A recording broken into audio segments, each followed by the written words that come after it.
hello. Okay, bear with me. I am a little bit nervous. I haven't done this before, so I apologise up front if I read this. Okay. So, firstly, thank you to everybody for coming today, for standing together as one, or for simply gathering information. If you have questions or you don't know where to start looking, please come and see someone and ask us where to start. Sadly, mainstream media is not sharing or telling us any of this. In fact, they have been feeding us with things that are to keep us in a state of fear, distracted or divided. It's really hard to wrap my head around this here in Australia. In fact, even when I say these very words, I find myself still in a state of disbelief. I hear my head saying, this can't be real, not in our beautiful country, not in Australia, ever. Never did I think I'd see censorship in Australia or in the Western world, anywhere in the world. My parents came from war-torn countries, leaving communism behind in search of better lands for their children and our futures. They taught us to respect Australia and for the amazing country that it truly is, for the opportunities that it has given us. But we are losing this by being a part of the WHO. I fear that our children will not have the same freedoms, right and choices that our forefathers of this great land worked and fought for. There are many that couldn't be here today, but they are here in spirit with us. I know some people say there's no point gathering now, it's all too late. We're not under attack. Who listens? What can we do to change anything? I'm just little old me. My simple answer to that is, what can I do? Said 7.5 billion people, or insert current population in that if you will. Let that sink in, folks. Imagine how strong we are when we all stand and unite together as one. There will be some wonderful people sharing more on different aspects of the WHO and the agenda, how different aspects affect each individual one of us. It's actually very sinister once you start to see the overreach in play that they have planned, but I believe there is always hope in humanity.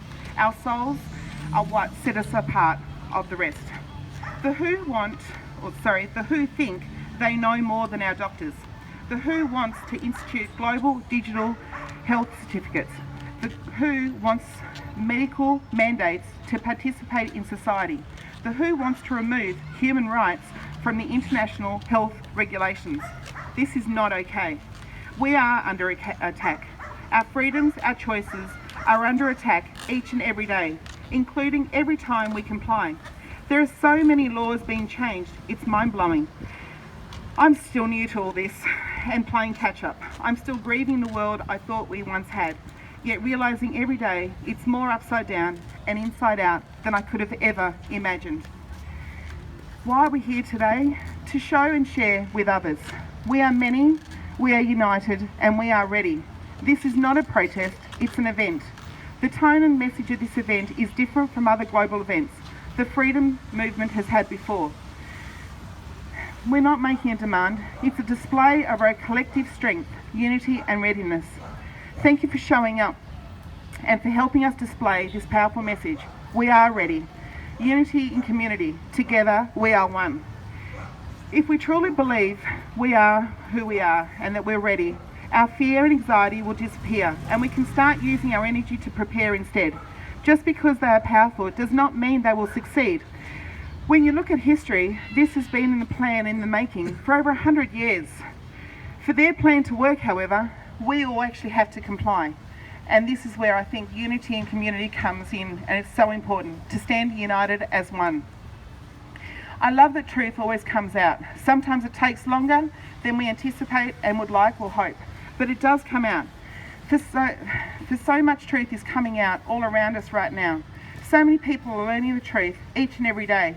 Many brave souls have come out to speak, and we need to connect, stay connected and keep welcoming more and more until community together as one. This event aims to remind us that united under a common enemy, globalism, is no matter who you are, which organisation you represent or your methods, we can agree that globalism is the ultimate issue that we all face. Let us unite. Today, and why today, May the 20th. As Iris just said, the epicentre of the event will be in Lisbon, Portugal. People will come from all over the world. This weekend, the Bilderberg Club is meeting in Lisbon and WHO is also having a meeting at different locations. These organisations are linked in Globalism Agenda 2030 and the push for one world government. I don't know who believes here in what, but something a friend sent to me last night really felt perfect for today. The words of Jesus Christ in the Sermon of the Mount, Matthew 5:13-20. Ye are the salt of the earth, but if the salt have lost his savour, wherewith shall it be salted?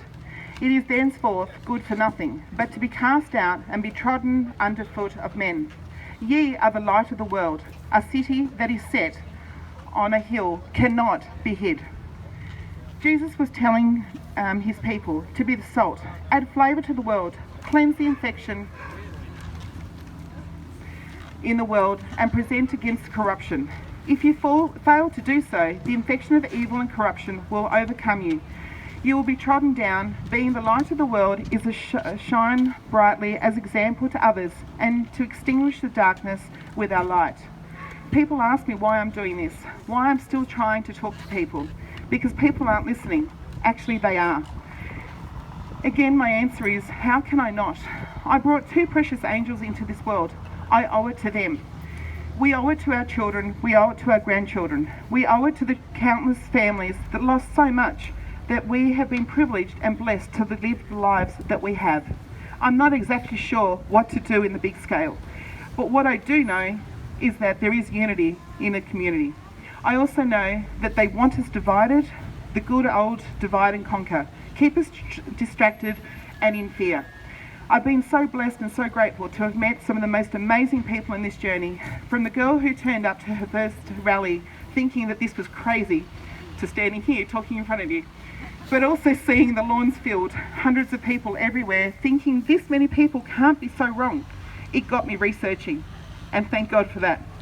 For that reason, I realised that this is why mainstream media weren't showing the thousands of people standing up, because the more people would ask why, the more questions and researching people would do. Looking at the stadium rally last week, yet again reconfirmed this for me. Media said hundreds and thousands depending on the source, yet we had so many more. At one stage flooding over the grass and onto the footpath, but it doesn't fit their agenda, so they didn't report that.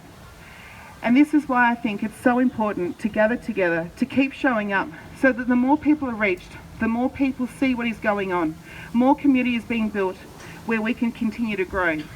I know they've got cameras everywhere and they're listening to us, and I'm told that every day. But you know what? As I've said many a time, I actually don't care about that. They can follow me at the toilet for all they can, as long as they don't tell me which toilet and how often I can go. Cash gives us options. It gives us anonymity if we choose it. I don't want to not be able to buy food from a local farmer or local garden market, or from a family growing a few extra veg or selling a few items to feed their family. Every purchase I make, I'm handed a machine or offered to pay cash or that silly machine again. So my answer is simple. I always say, no thank you, I'll use cash while I still can before we lose it. Cash needs to be kept alive, always kept as an option. Cash doesn't need to have the internet working. Cash doesn't need or care if the phone lines are down, if your phone is flat or non-existent, nor if the card is damaged. It simply works. Cash needs to be an option. If we don't use it, we will lose it. Peace and love and blessings to all.